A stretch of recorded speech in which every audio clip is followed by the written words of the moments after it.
भूर्भुवः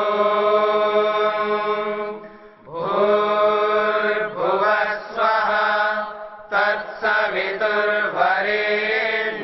भर्गो देवस्य धीमहि धियो यो नः प्रचोदयात्।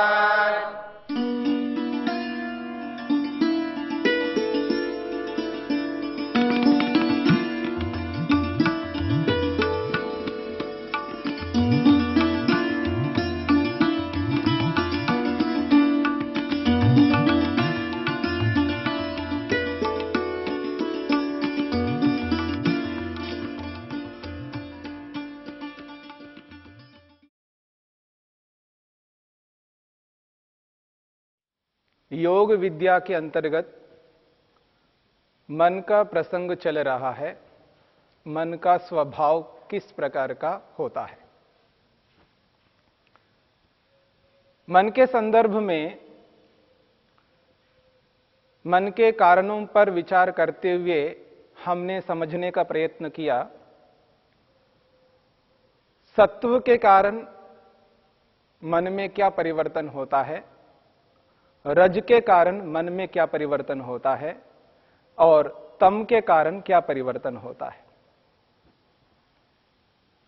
मन के अंतर्गत जब रजोगुण का प्रभाव पड़ता है, रजोगुण उभरा हुआ होता है मन के अंतर्गत, तब वो ऐश्वर्यों को चाहने वाला होता है। परंतु उस रजोगुण के साथ साथ थोड़ा तमोगुण भी होता है। रजोगुण के साथ साथ जब थोड़ा तमोगुण होता है, उस स्थिति में ऐश्वर्यों को चाहने वाला होता है। उसी मन में जब तमोगुण उभरा हुआ होता है, तब अधर्म को करने वाला होता है, अज्ञान को प्राप्त कर रहा होता है, अवैराग्य से युक्त होता है और ऐश्वर्यों से रहित होता है। जब उसी मन में सत्वगुण उभरा हुआ होता है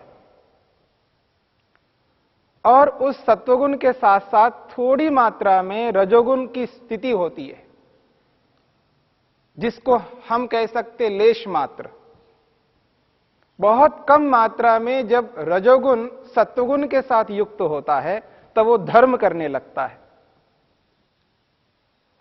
ज्ञान को प्राप्त करता हुआ होता है, वैराग्य की ओर अग्रसर होता है।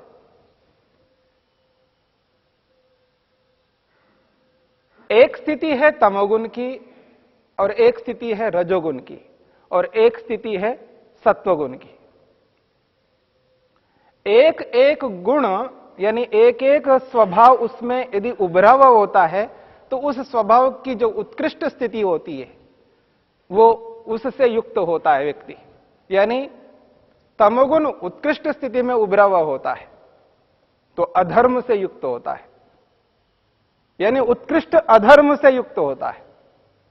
यहां उत्कृष्ट शब्द अधर्म की अधिकता को बताने के लिए कहा जा रहा है। ठीक उसी प्रकार से जब रजोगुण उत्कृष्ट स्थिति में उभरा हुआ होता है तो वो उत्कृष्ट ऐश्वर्य से युक्त होता है।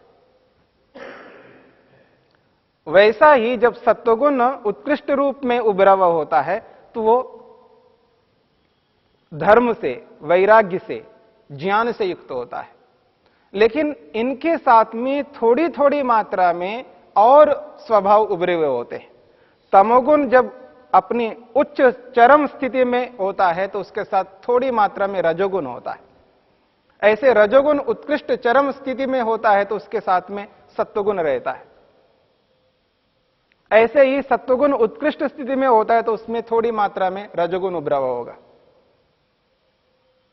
परंतु वो कहते हैं केवल सत्वगुण उभरा हुआ होता है और दोनों तमोगुण और रजोगुण को दबा करके रखता है, उन दोनों स्वभावों को उभरने नहीं देता है।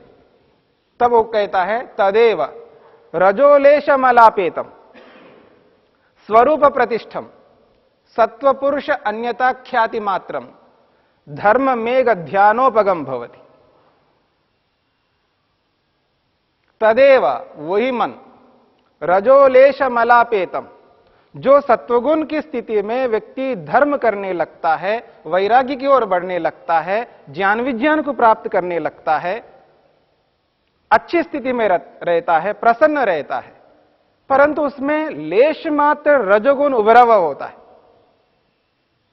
और उस स्थिति में व्यक्ति पूर्ण रूप से अलग नहीं कर पाता है, जड़ को जड़ और चेतन को चेतन ऐसा पृथक पृथक नहीं कर पाता है, क्योंकि वो रजोगुण की मात्रा उसमें है। ये अंतर नहीं कर पाता है और मैं और मेरे को, मैं और मेरे को एक मानता हुआ धर्म कर रहा है, उसमें कोई आपत्ति नहीं है। ज्ञान विज्ञान को भी प्राप्त कर रहा है, मैं और मेरे को एक मानता हुआ।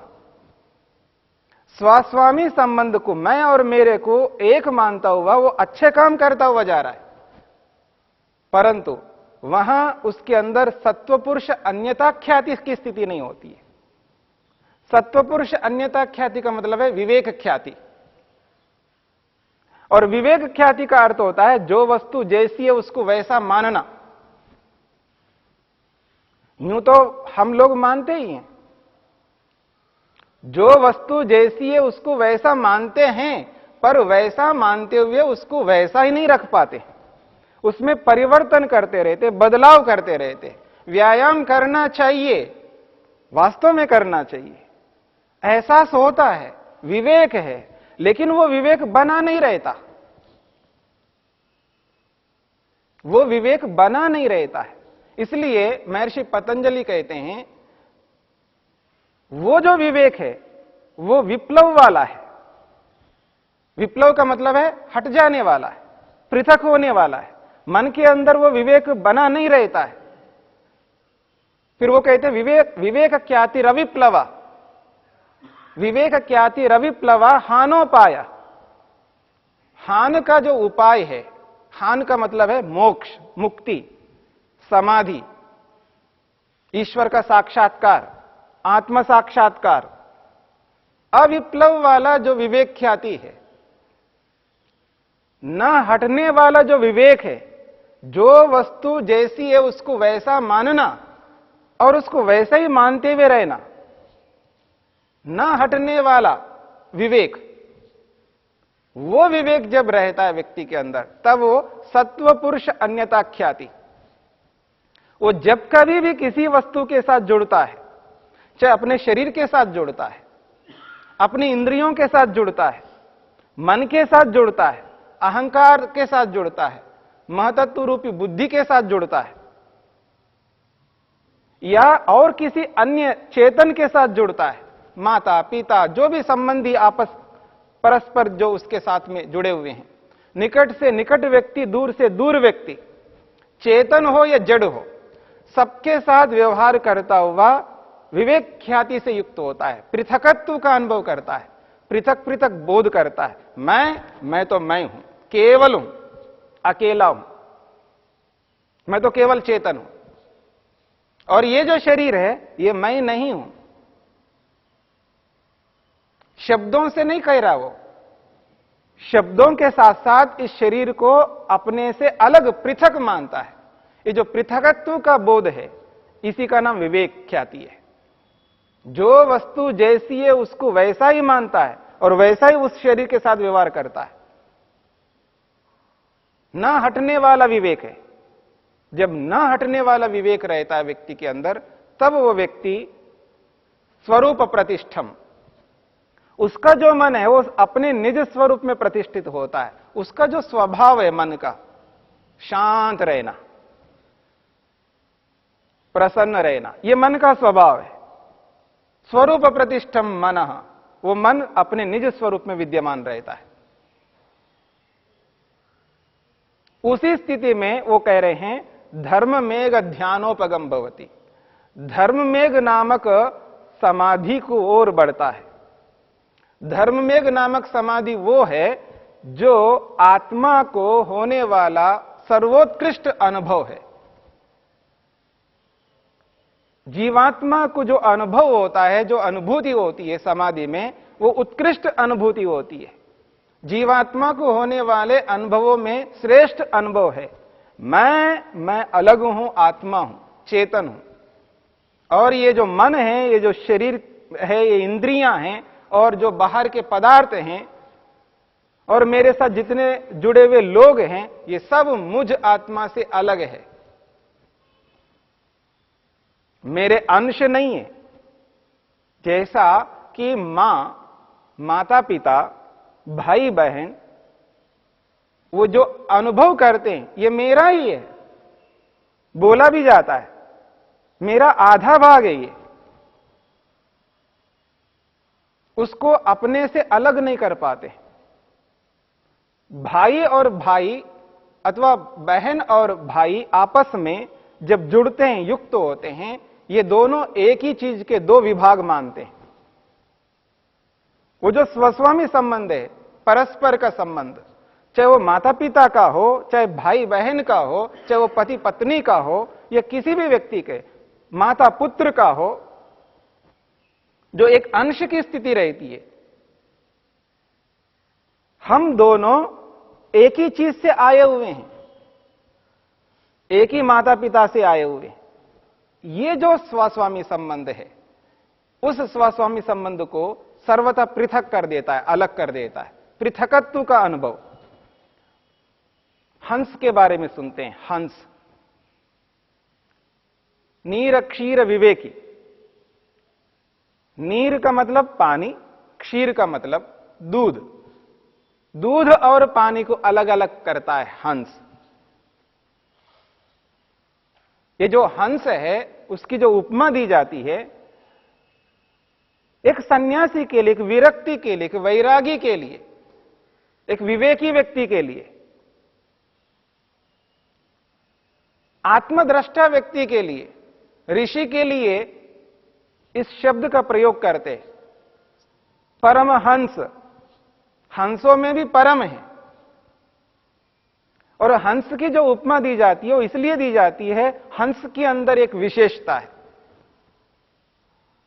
वो दूध को अलग कर देता है और पानी को अलग कर देता है। कमलनाल जो होता है उसके अंदर दूध भी होता है और पानी भी होता है। कमलनाल से वो दूध को ग्रहण कर लेता है और पानी को छोड़ देता है। जिस प्रकार हंस दूध को दूध और पानी को पानी अलग कर देता है, पृथक कर देता है, और दूध को दूध स्वीकार करता है और पानी को पानी स्वीकार करता है, पानी को पानी स्वीकार करके पानी को ग्रहण नहीं करता है, दूध को दूध स्वीकार करके केवल दूध को ग्रहण करता है, पानी को त्याग कर देता है। ठीक इसी प्रकार ये जो हंस की तरह जो विवेकी व्यक्ति है, वो व्यक्ति यही काम करता है। उचित को उचित स्वीकार करता है, अनुचित को अनुचित स्वीकार करता है, अनुचित को अनुचित मानता हुआ अनुचित को ग्रहण नहीं करता है, और उचित को उचित मानता हुआ उचित को ही ग्रहण करता है। बात तो आपकी ठीक है, बात आपकी ठीक है, लेकिन उस ठीक बात को मानता नहीं व्यक्ति। बोल तो ठीक रहे हो आप, लेकिन उसको स्वीकार नहीं करता। ऐसा नहीं करना चाहिए, मानता हुआ भी वैसा करता हुआ होता है, पर हंस ऐसा नहीं करता है। हंस की तरह चलने वाला जो विवेकी व्यक्ति होता है, वो भी वैसा ही चलता है जैसे हंस चलता है। ये जो विवेक ख्याति, ये जो पृथकत्व का बोध है, ये बहुत विशिष्ट बोध है। इसीलिए महर्षि वेदव्यास ने तत्परम प्रसंख्यानम कहा। तत्परम प्रसंख्यानम, वो तो बहुत उत्कृष्ट प्रसंख्यान है, उत्कृष्ट ज्ञान है।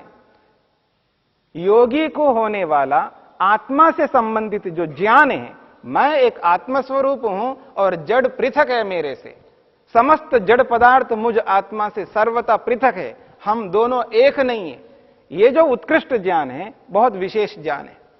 इसी उत्कृष्ट ज्ञान के होने पर वो ईश्वर की ओर अग्रसर होता है। इसके बिना ईश्वर की ओर अग्रसर कोई व्यक्ति नहीं हो सकता है, क्योंकि विवेक ख्याति को प्राप्त किए बिना व्यक्ति समाधि की ओर बढ़ नहीं सकता। समाधि उस व्यक्ति को प्राप्त होती है जिसको विवेक ख्याति प्राप्त होती है, और विवेक ख्याति का अर्थ यही है, हंस की तरह चलना, न्याय को न्याय और अन्याय को अन्याय, धर्म को धर्म और अधर्म को अधर्म स्वीकार करता हुआ उसको वैसा ही ग्रहण करना, यही विवेक ख्याति है। और यह विवेक ख्याति कुछ देर के लिए रहने वाली हो, ऐसा नहीं होगा। वो विवेक ख्याति लगातार रहे, तब वो अविप्लव माना जाएगा, ना हटने वाली विवेक ख्याति मानी जाएगी। तभी ही वो मोक्ष का अधिकारी बन सकता है, तभी वो मोक्ष की ओर आगे बढ़ सकता है। और जो समाधि लगाने वाले हैं, जो ऋषि हैं, महापुरुष हैं, जो योग को ही अपना सर्वस्व जिन्होंने स्वीकार किया, वही ये कह रहे हैं तत्परम प्रसंख्यानम, तत्परम प्रसंख्यानम इति आचक्षते ध्यायिना। ध्यायिना ध्यान करने वाले, यानी समाधि लगाने वाले योगी, जो योग को आत्मसात जिन्होंने किया है, वो ये स्वीकार करते हैं तत्परम प्रसंख्यानम, वो बहुत उत्कृष्ट है। क्यों? सत्व को सत्व और चेतन को चेतन। सत्व पुरुष, सत्व का अर्थ जड़ पदार्थ, पुरुष का मतलब आत्मा। जड़ और चेतन को पृथक पृथक मानना। विवेक दो वस्तुओं के होने पर होता, याद रखिएगा। जिस किसी को भी विवेक होता हो, वो विवेक दो वस्तुओं के होने पर होगा। एक वस्तु को सामने रखकर के कोई विवेक नहीं कर सकता।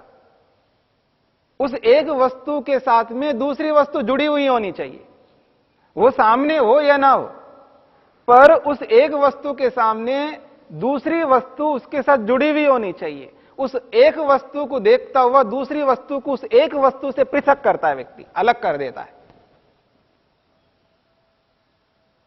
उस एक वस्तु को अन्य वस्तुओं से पृथक करना होगा। दो वो, तीन हो, चार हो, 50 हो, असंख्य हो, केवल एक ही है।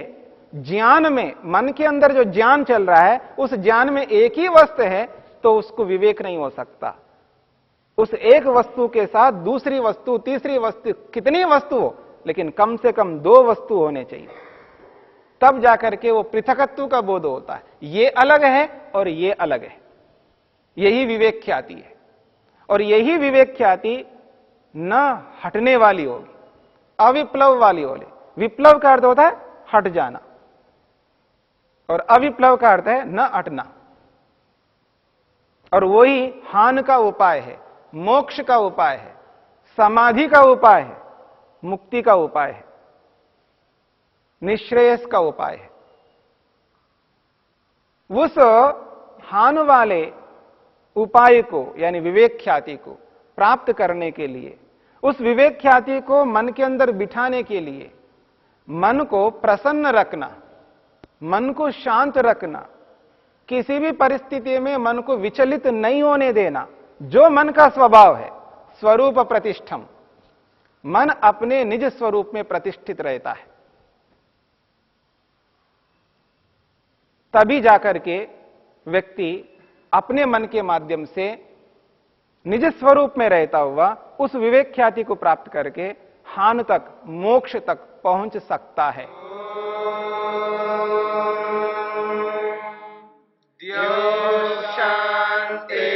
शांतिरंतरिक्षम शांति पृथिवी शांतिरापः शांतिरोषधयः शांति वनस्पतयः शांतिर्विश्वे देवा शांतिर्ब्रह्म शांति सर्वं शांति शांतिरेव शांति क्षमा शांतिरेव